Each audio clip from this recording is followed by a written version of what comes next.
woods surrounding Bradley: Upper Felgreve Woods, Lower Felgreve Woods,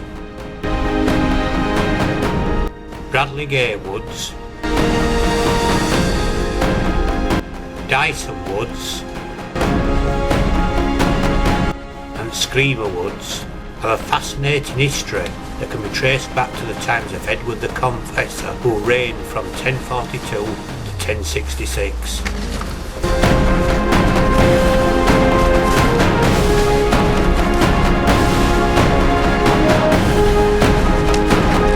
An ancient community formed a medieval hamlet called Broadlea, a clearing in the vast woodland which dominated northern England. The settlement eventually became known as Bradley.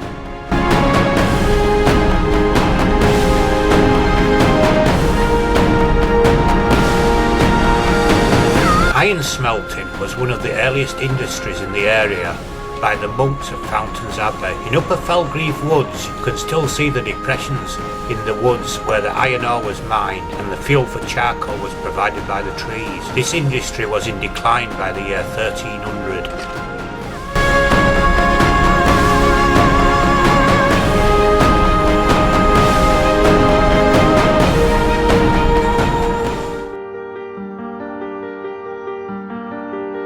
Wooded pastures are a human creation, the result of centuries of accumulated woodmanship, carefully planned so that the same land could be used for trees and grazing animals. Coppice trees, like ash and elm, grow again after being cut down to the stump, providing regular crops or poles for making rakes, scythe sticks and more.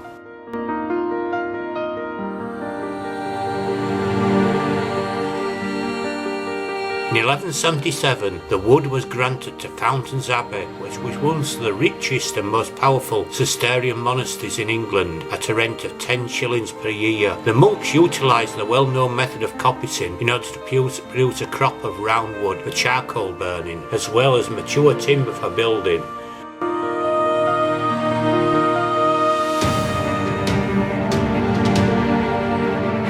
1536 to 39 saw the dissolutions of the monastery, with its lands reverting to the crown, but still held by the Pilkington family, who in 1524 paid £40 in taxes on it. The 300 acres of woodland were developed under the Pilkingtons, supplying bark, charcoal and timber for local industries like leather tanning.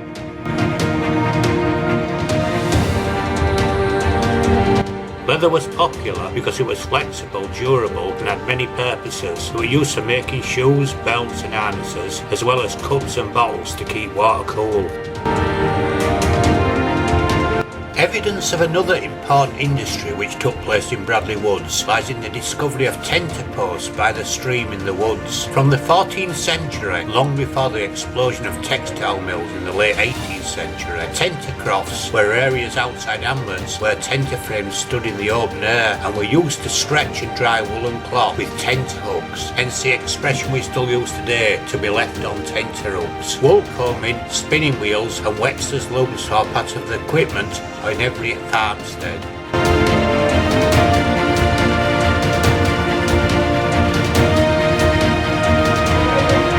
Textile production was a cottage industry whose heritage can be still seen today. Tenter Hill Lane, which borders Bradley Gate Wood, is a clear reminder of the former residents' occupation. Drawing and spinning the yards was a woman's task, with the spinning wheel and distaff. The women would then lay out the thread for warping. The weaving of the thread into fabrics was done by men day and night on heavy hand looms. This process was tedious and hard labour.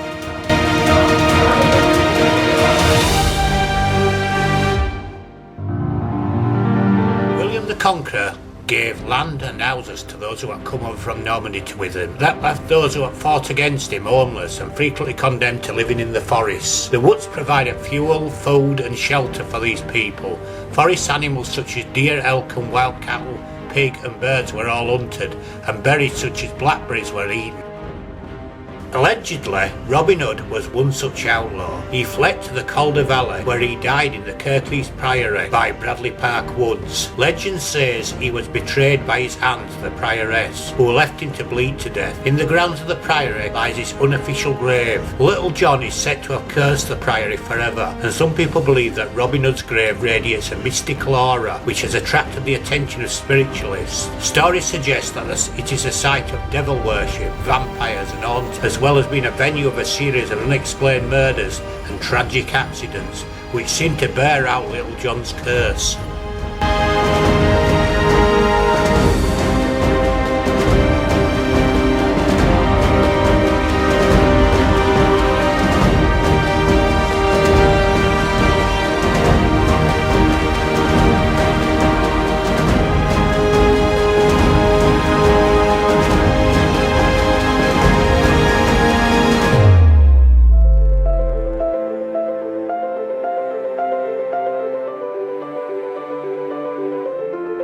In the late 17th and 18th century, coal mining had taken over the area's major source of revenue and development. Soon after 1829, much of the cultivated woodland was cut down. Parkwood and Lower Northwood, as shown on this map of 1829, were felled, and on the 19th century maps this area is known as Bradley Park. Parliamentary commissioned a survey in 1861 into mineral deposits and noted that coal mining scene began at the west corner of Bradleygate Wood, known as Better Bed Workings. There were also extensive collier works under the northern boundary of Lower Grieve Woods. This brought about further transport links with a second series of tramways to coal mines situated in and around Bradley Parkwood.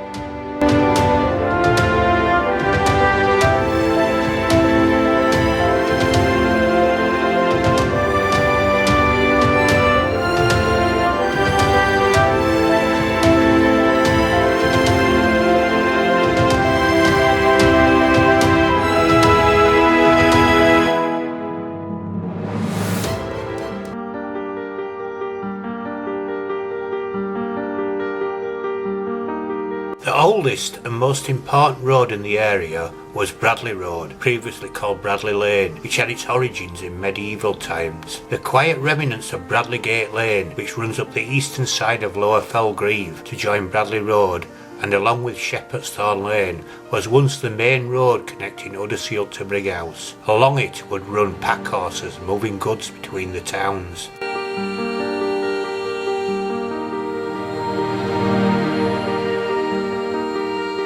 Not far from the bottom of Bradleygate Lane lies Newhouse Hall, which is thought to started life as a timber dwelling around 1350 and over the centuries has been improved to become the oldest building in the area today. Around 1550 the Brooke family owned the building, and they were the wealthiest family in the area by building their fortune as clothiers. During the days of the Civil War, from 1642 to 48, a young Sybil Brooke of the Hall had many admirers, in particular a young cavalier from Toot Hill. He was not favoured by her father, however, and indeed was forbidden to visit the Hall. The ardent lovers were determined to communicate in secret, and they used the cavalier's dog to send each other love letters through the woods. One night, however, instead of a young lady awaiting the dog's arrival, there was an irate father who with one fell swoop cut the dog's head off. Legend says that the headless hound turned tail and ran back through the woods, where it can be still seen on a moonlit October night on Wigan Lane. Sheepbridge residents were too terrified to walk in the woods for fear of encountering the decapitated canine. A subsequently myth describes a ghostly dog with human head and beard stretching from ear to ear, roaming Fellgreave Wood about 100 years ago. There may be more than an ordinary explanation for this superstition. The Brookes and their successors employed gamekeepers who some say disguised themselves in sheepskins and crawled through the woods on all fours at night, scaring off any poachers and creating the local legend.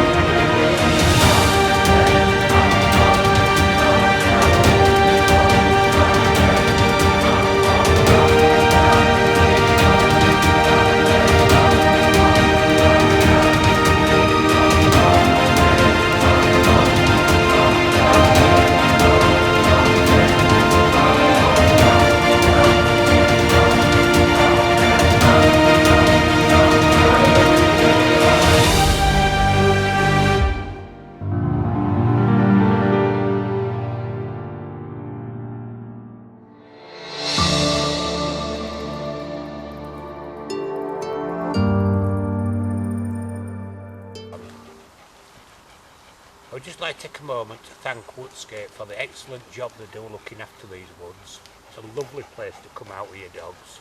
And also thank them for that brochure, Branches of History, which I based this video on.